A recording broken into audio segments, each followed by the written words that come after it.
You here on NBA Today alongside Wendy, Shams, UD. I'm Malika Andrews. The day before the playoffs, it feels like Christmas Eve, the anticipation peeking at the presents. But right now, it is LeBron James who is at the podium speaking to reporters as we speak. It is a developing story that we will bring you to right now.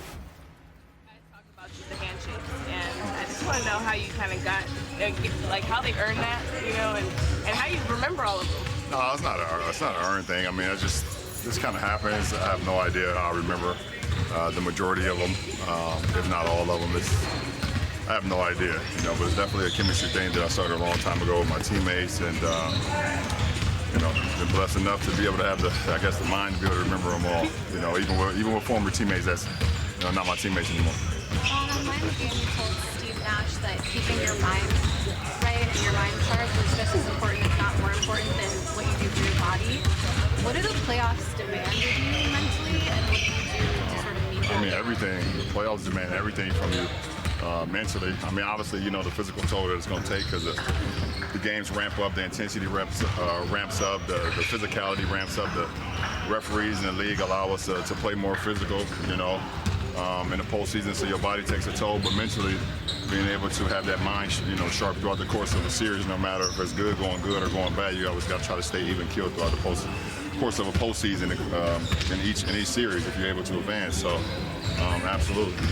LeBron, I think since Julius Randle got back, I think they're 16-4. What have you seen that they're doing well since he's come back? Everything. Very, very, you know, good team and super well coached. LeBron James the other day, he mentioned that he hit this high, and it seemed like that was back. And as healthy as the last stretch after the second. Were you encouraged from how you guys performed out on the floor? How important is that going to be once it's tomorrow? You got to be able to defend. You got to be able to get stops, you know, in the postseason. And you know, we have a system that we've been working on, you know, throughout the whole course of the season. And then, you know, it's up to us to go out there and execute that. You know, I think coach and the staff, they put us in position to give us the best game plan they believe that gets us a victory. And it's up to us to go out and execute that.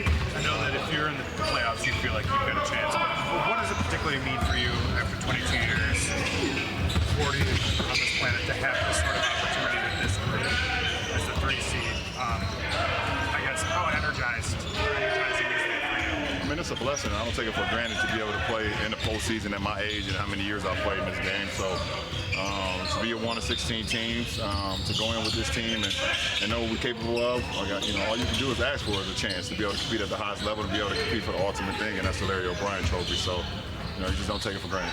You know what championship teams are made of. Are there the ingredients in this room to be a championship? After the Houston win, both Austin and Lucas said, hey, we're about winning championships. The man who's won several. What do you like about this team going into the postseason? Well, I mean, obviously, you want to be healthy going into a postseason run. That's most important. And then you want to be able to be playing at a high level, you know, for, you know, the majority of the season. Being in, like, you know, must-win games, going down the stretch, playoff type intensity games, and we had that. You know, so. But at the end of the day, I mean, so I could talk as much as you guys want me to talk, but the game is won in between the 4 lines. I don't give a damn how much you know about the team, how much they know about you, all the talking. It's not about that. It's about once you get on the floor, the game is won in between the 4 lines. So get a game plan, you're going to execute it. They're going to try to stop our game plan, vice versa. That's what it comes down to. Last two? You got to experience the championship with Anthony Edwards this summer. What did you learn about him? Anna's amazing. Unbelievable basketball junkie. Loves to play the game of basketball. Great kid. And all the success these guys so far throughout his young career has been awesome to see. He's put the work in. Dave McMenamin. 21 games so far between you and Luka. What layers have you been able to find offensively compared to the initial chemistry you showed? Offensively, give Luka the ball, and if we stay ready, we never got to get ready. All right, appreciate it. Well, LeBron James is heading into his 18th postseason. There he was talking live ahead of Game 1. LeBron is the all-time leader in points, games, and wins in the playoffs, and he has more of all three of the Wolves franchise does in their history. Leading the Wolves, Anthony Edwards, who LeBron just had high praise for, he raises his play in the postseason. He raises his scoring output by nearly 4 points in the playoffs and has the highest career average by any Wolves player in the postseason. One thing that could decide the series is the front court play. The Lakers rotation really only uses Jackson Hayes in big minutes. It's a stark contrast from the Wolves. Here's Redick and what he thinks of that matchup. I know a lot of people don't like the numbers, but the numbers a lot of times speak more than, over a long period of time, the numbers speak more than the eye test. It's going to be up to us to be able to be consistent with our approach, and yes, I'm going to, just like in our career, I'm very likely to be crossed over, very likely to, people are going to hit some tough shots over me, and then I might get dunked on, and all that stuff might happen, but let's see what happens over the course of, hundreds and hundreds of possessions. Okay, so we've seen the Rudy-Luka movie before, even if the jerseys were different. And J.J. Redick, he had a theory on why Luka loves this matchup so much. He says that Luka likes to play against the best in the world, and he's going up against a 4-time Defensive Player of the Year. He thinks no one can guard him. What do you see in this matchup? Well, we know the playoffs is all about adjustments. Who can make them on the fly and who can't?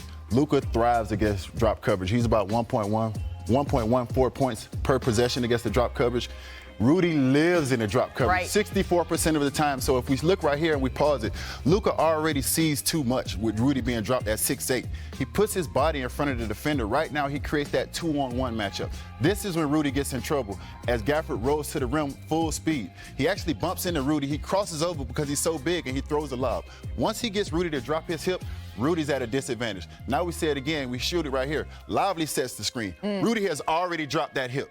He's already in trouble right now. So now we create that space with our 6'8" size. We keep that defender on my back. We hold it, we get through the screen, we Euro step, and we still throw the lob.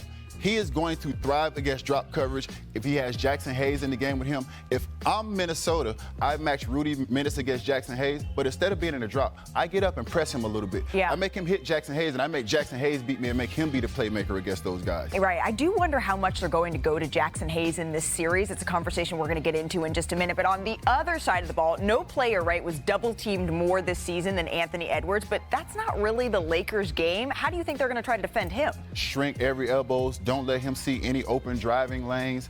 3 guys in front of him. And if we look at it right now, he comes off, we switch, we got Gabe Vincent, but we pause it right here. We have a triangle. We have Vanderbilt here. We have Reeves in the corner. He is seeing 3 bodies right now. So there's no driving lanes. All he can do is drive into a defender and spray for an open shot. Those are the guys that the Lakers are going to take their chance on beating them. No disrespect, but we will let anybody but him beat us. Now we said it with DiVincenzo. We have Austin Reeves, who we might think is a weaker defender, but watch Vanderbilt pull up here to the elbow right now. We're already shrinking that other elbow. So right now, this is almost like a 3-2 that he's looking at, a 3-2 zone that he's kind of looking at. The Lakers are passing guys through. You make other guys beat you. If I'm Minnesota, the adjustment is to go small. I'm flashing I'm flashing Julius Randle to the middle. I'm getting McDaniels on the baseline, and I'm putting shooters in the corner. That way, when you get the ball to the middle, the Lakers have to react to the scoring guy in the middle. You have McDaniels on the baseline for the lob. You got shooters in the corner, and that's how you got to attack that 3-2 zone. And it's not a man. It just looks like a man. Right, and that's how you see Anthony Edwards is able to actually raise his game, his scoring output against a team like the Los Angeles Lakers.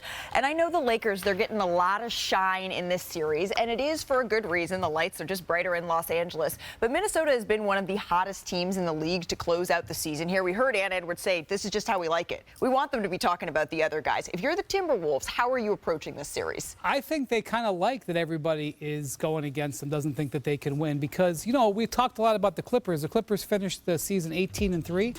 How about the Wolves finishing 17-4 to get into this 6th seed? That was a real thing that they needed to do. They underachieved early in the season after the Karl Towns trade. They also had some significant injuries to Julius Randle and Dante DiVincenzo. But they really were a great team down the stretch. And they've got a lot going for them. They don't have necessarily the star power of Luka and LeBron, but they've got some things that they've been doing really well coming into this series. I think they come into L.A. with some confidence that they're being overlooked. During that 17-4 stretch, Julius Randle made his return, And just the way he's playing, there's a different energy to him. In that stretch, he's averaging right here, I have with me, 18 points, 7 rebounds, almost 6 assists a game. And to me, it's the efficiency. 52% from the field, 40% on threes. In a lot of ways, this might be the best overall season, and this might sound crazy, of his career because he's impact winning. He's had to completely change his game around Anthony Edwards. We know he's been on all NBA teams, he's been on all-star teams, but he has had to take a back seat. He's had to be a playmaker. He's had to really change his game. And for me, it's seeing the energy that he's playing with. And he's embracing trying to rebound and play around Anthony Edwards. I think that Julius Randle could be the swing piece in this series. Do the Lakers have a good defensive, physical matchup for him? Real quick, UD, I just wanted to go back to this. You said that the Timberwolves, they have a size advantage in this matchup, but they may actually go small. Does that play to the Lakers' advantage if they have to make that adjustment here? Well, you got to figure that there's only been so many minutes played with Jackson Hayes at the 5. I think the Lakers like to go with LeBron James at the 5, so I think that will help Minnesota.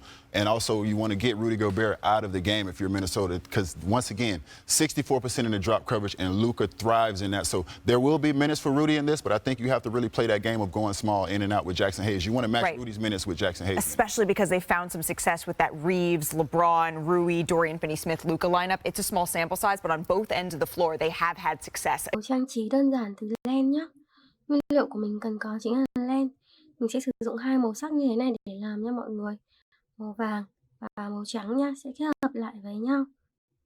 Mọi người chuẩn bị cho mình kim móc len này, kéo này. Giờ mình sẽ bắt tay vào làm. Đầu tiên thì mình sẽ sử dụng phần len màu vàng trước nhé. Mọi người gỡ len ra cho mình.